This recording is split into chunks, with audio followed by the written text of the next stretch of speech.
Bonjour les amis, nouvelle vidéo aujourd'hui pour parler de Morad El Altab, pour parler de l'affaire Brigitte Macron, pas de l'affaire Brigitte Macron, mais d'une autre affaire Brigitte Macron, celle des pieds jaunes, une affaire encore plus honteuse. Mais juste avant d'écouter Morad El Altab, n'oubliez pas de vous abonner, le pouce, le commentaire, le partage, le boost, et puis pour ceux qui ne verront pas forcément la vidéo de ce soir, je vous souhaite déjà une excellente année. Allez, on l'écoute et on en parle juste après. Détourné. Alors, qu'est-ce qui s'est passé? Qu'est-ce qui s'est passé? Brigitte Macron est à la tête de la Fondation des Pieds jaunes. Je t'ai envoyé un document qui montre qu'elle est présidente, parce que c'est un document hyper important, elle est la présidente de la Fondation. C'est quoi? C'est le tweet? Je t'ai envoyé que deux photos. La première photo, tu vois, il y a son nom tout en haut. La campagne, ça commence quand? En début de l'année? Alors, Voilà. Et puis là, ils ont lancé toute une campagne d'opération avec Jean-Luc Reichmann, Nagui, pour essayer de rattraper le coup. Parce qu'ils ne savent plus comment faire. Alors, ils ont lancé l'histoire des Salcone pour un peu faire oublier aux gens la réalité des choses. On l'a invité pour parler de l'affaire ukrainienne, alors qu'elle n'a aucun pouvoir politique réel. Mais là, Brigitte Macron a octroyé à une amie qui s'occupe en plus du numérique à Renaissance, Madame Atlan. Ah oui. Oui. Ouais. Pour, soi-disant, créer un site internet, E-Enfance, pour répertorier les actes liés contre les enfants. Ça a été un flop terrible. 2 millions disparus, sont installés dans des locaux tout neufs. D'ailleurs, la fondatrice, est-ce que la Christine de Frétet? Non, fondatrice de e-Enfance. Non, je t'ai envoyé 2 photos. Alors, j'ai pas les photos, mais j'ai retrouvé ton tweet. Je pense que c'est ça, non? Bon, on voit le tweet. Alors, vas-y, je vais partager le. Est-ce que je peux partager mon écran? Voilà. Alors, c'est une lettre ouverte. Alors, je t'explique. Le tweet, c'est ça. Je t'ai envoyé ça. Non, j'ai pas. Alors, là-dessus, je ne sais pas si on le voit à l'écran. Je vais essayer de le grossir. Donc, Fondation des hôpitaux, Madame Brigitte Macron, présidente, Madame Anne Barrère, vice-présidente, Monsieur Jean-François Cirilli, vice-président. Donc, lui, c'est le PDG de BlackRock France, Jean-François Cirilli. Voilà, et il y a aussi professeur Nicolas Boissel, Emmanuel Michael. Ok, donc bon. Donc là, on a affaire on a bien Madame Brigitte Macron, présidente du conseil d'administration. Ça, c'est hyper important de le rappeler. Oui. Vous allez comprendre pourquoi par la suite. Donc, il faut savoir qu'en droit français, quand vous voulez mener une action pénale, et ça, c'est hyper important, vous ne pouvez pas agir quand c'est pas un préjudice personnel et direct. Oui, exact. Donc, n'importe qui autour de cette table ne pouvait pas se permettre une action pénale. Voilà, si on n'est pas impacté directement. Directement et personnellement. On peut être touché sur le plan de l'émotion, mais là, bon.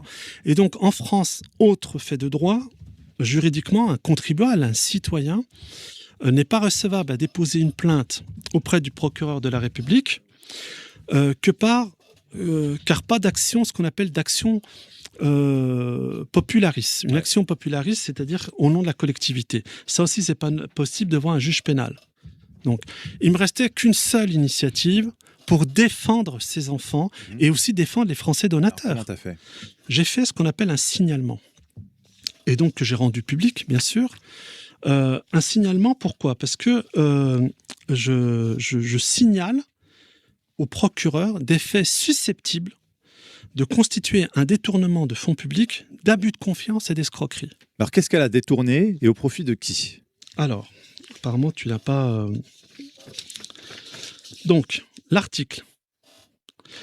Depuis 2022, donc ça ne date pas d'aujourd'hui, Brigitte Macron a puisé 2 millions d'euros dans le budget des Pieds jaunes pour donner un petit coup de pouce à E-Enfance, qui lutte contre les violences subies par les mineurs sur Internet. Heureuse coïncidence.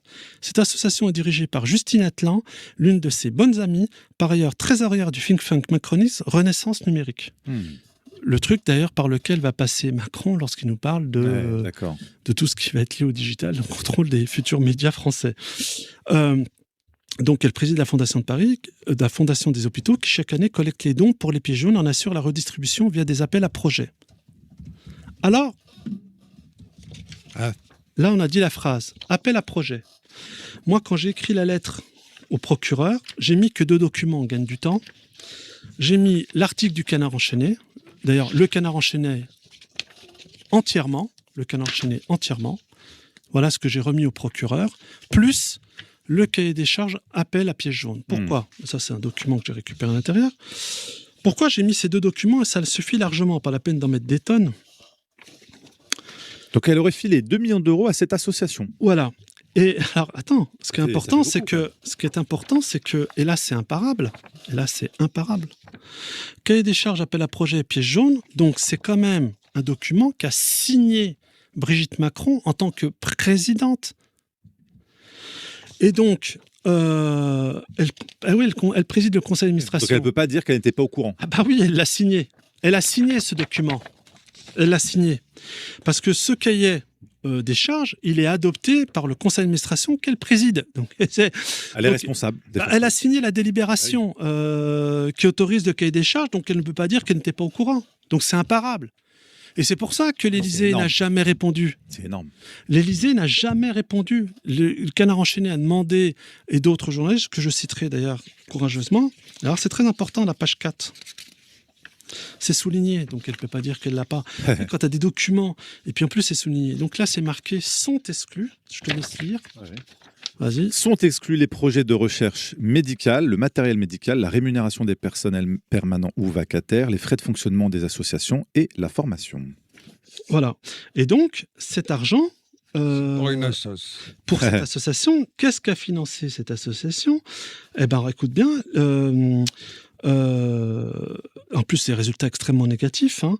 Le taux de réponse est passé de 80 à 30%.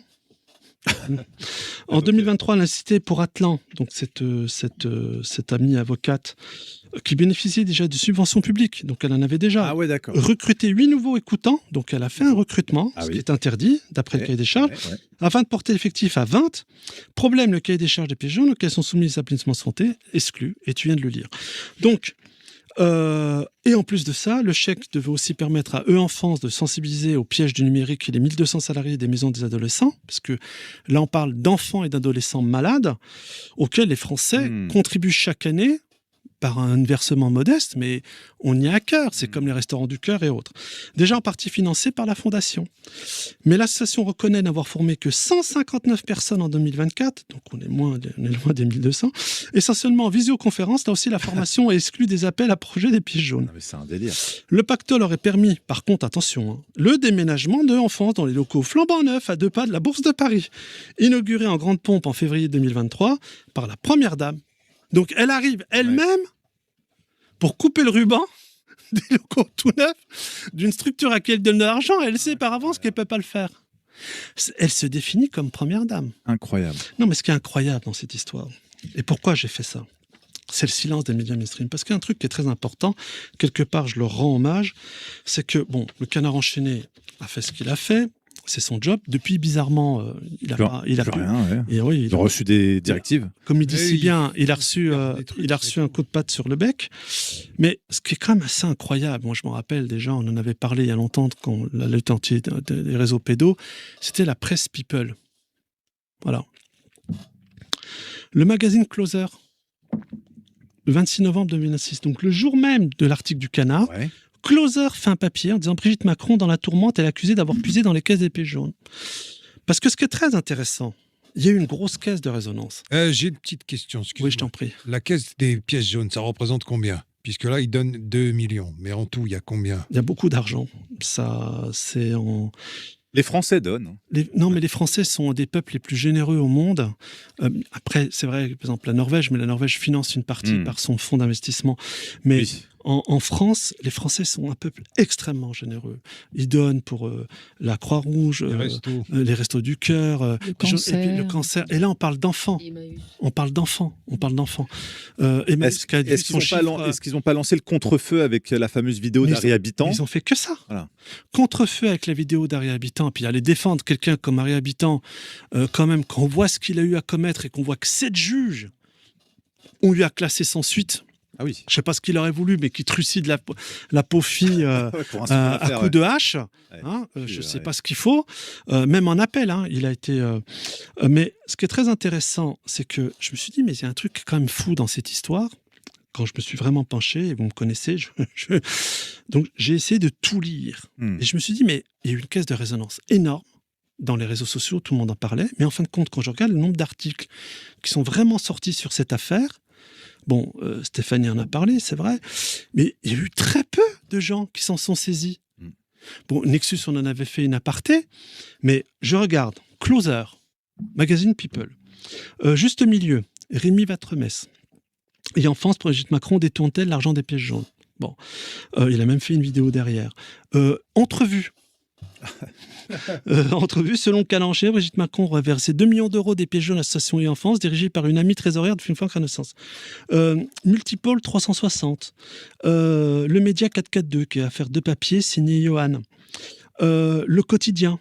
Il n'y a pas Figaro, Le Monde. Mais ce qui est hallucinant, Freelance Info, bon, le tribunal du net, Géopolitique profonde, le journal François, et ceux qui ont rapporté Toxin avec de Castelnau, et ceux qui ont rapporté, il y a eu la sortie de Vincent Hervouet qui a fait beaucoup de bruit sur CNews, qui a dit, je cite Vincent Hervouet parce que je le cite dans le courrier adressé au procureur, moi j'aimerais bien que Madame Macron nous explique ce qu'a révélé le Canard enchaîné il y a déjà maintenant 3 semaines à moi. Peut-être que ça m'a échappé sa réponse sur l'affaire des pieds jaunes, quand même un peu embêtant. Les 2 millions d'euros qui ont été déboursés par la Fondation de Pieds jaunes et qui ont abreuvé une association que dirige une de ses amies dont l'objet n'a pas grand-chose à voir avec l'aide aux enfants malades, à leurs familles et aux soignants. Bien sûr, Pascal Praud n'a pas répondu là-dessus.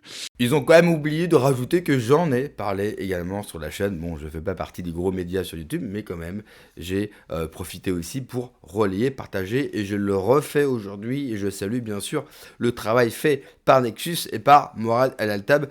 C'est une affaire de fou, mais croyez-moi, ça ne va pas être la dernière. À mon avis, la Macronie, qui se sait en fin de vie, va accélérer sur le détournement d'argent public.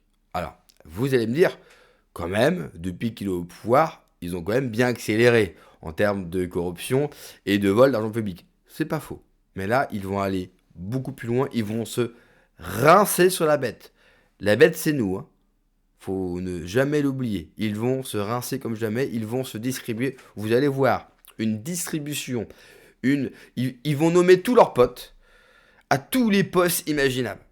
Au moins, ils auront un boulot avec bien payé avec de l'argent public pendant les 4, 5, 6 prochaines années qui vont arriver. Je vous le dis, ça va être une déferlante. Brigitte Macron, elle devrait être déférée devant la justice. Les pièces jaunes, c'était pour réunir de l'argent pour les enfants malades. Elle les détourne pour une pote qui est en plus la responsable du numérique de chez Renaissance. Comme par hasard. Mais comme elle se prend pour la première dame alors qu'il n'y a pas de première dame en France, aucune enquête, donc pas de tribunal, et puis le silence des médias d'information. C'est vrai. Vraiment, il faut un bon bout, enfin des médias d'information, plutôt des relais du pouvoir. Là aujourd'hui, on est vraiment sur des relais du pouvoir. Vous avez Mondial Relais en France pour les colis, puis vous avez les relais du pouvoir. Hein, ils récupèrent quelque chose et ensuite ils vous le transmettent. C'est la même fonction que Mondial Relais pour tous ceux qui aiment commander de temps en temps des petits colis. Alors nous, on aura beau en parler, on n'aura jamais l'impact, bien sûr, des médias mainstream. Morad El Altab, lui, il a été courageux, il a été jusqu'à saisir le procureur, mais je vous le donne en mille, le procureur ne fera jamais l'affaire, parce que c'est un scandale absolu. On ne parle pas d'avoir détourné 5 000 euros, 10, 30 000, on parle de 2 millions d'euros quand même, qui vont dans un truc qui sert à rien. Donc on sait très bien que les 2 millions d'euros, c'est pas la pote du couple Macron qu'il a eu dans sa poche. Elle les a redistribués, elle a dû prendre sa petite commission à 3-4% sur 2 millions, ça fait quand même une très belle somme. Et puis le reste, on se le redistribue. Ça se passe toujours comme ça. Emmanuel Macron, il va, tant qu'il y aura de l'argent dans ce pays, mais surtout, parce que de l'argent, il y en aura toujours, mais tant que les Français ne l'arrêteront pas, il va tout nous prendre jusqu'au dernier centime. Ces gens-là ne s'arrêtent seulement quand on les arrête. Alors franchement, en 2026, qu'est-ce qu'on attend? Merci d'avoir regardé la vidéo les amis, n'oubliez pas de vous abonner, le pouce, le commentaire, le partage bien sûr, le boost également, prenez soin de vous, bonne année, que Dieu vous protège, allez ciao.